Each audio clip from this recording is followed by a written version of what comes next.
បាទអញ្ចឹងថ្ងៃនេះខាងគ្លីនិកកសិកម្មនឹងមកបង្ហាញជូននៅក្នុងការប្រើប្រាស់កបសកសិកម្មសម្រាប់ដំណាំចេក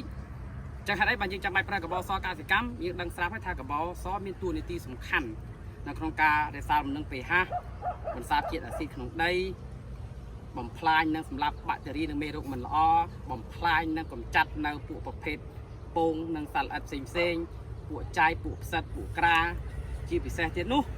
ធ្វើឲ្យកសិការឫសចេកនឹងរឹងមាំល្អដោះឫសថ្មីគឺធ្វើឲ្យវានឹង CG បានល្អប៉ុន្តែសួរថាយើងគួរដាក់របៀបម៉េចឲ្យបានល្អអញ្ចឹងនៅក្នុងការដាក់វាអត់មានអីស្មុគស្មាញទេសម្រាប់កបសនេះបងប្អូនចង់ពាក់ស្រោមដៃក៏បានមិនពាក់ក៏បានពីព្រោះវាគ្មានសារធាតុពុលគីមីឬក៏គ្មានផលប៉ះពាល់ទៅដល់រាងកាយយើងទេព្រោះវាមានតួនាទីសម្រាប់មេរោគទេ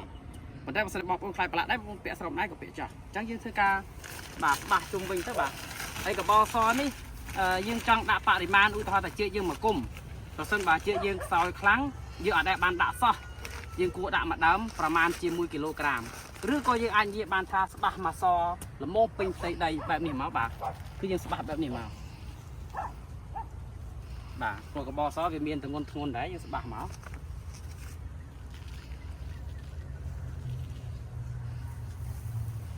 បាទ1គីឡូប្រមាណជា3ក្តាប់នេះទេ3ក្បង់នេះទេបាទ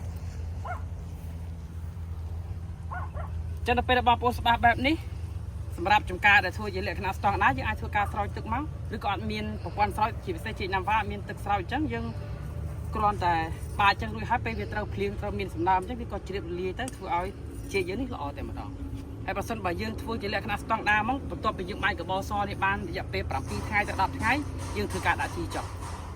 បាទអញ្ចឹងយើងនឹងទទួលបាននៅលទ្ធផលល្អមែនទែនបាទជាមួយនឹងកបសកសិកម្មនេះបាទហើយសម្រាប់ការចង់បានកបសគ្លីនិកកសិកម្មក៏យើងមានដែរបាទយើងគ្រប់គ្រងបោះដុំលក់រាយមានទាំងអស់បាទហើយមួយតោនតែ$150ទេបាទអរគុណ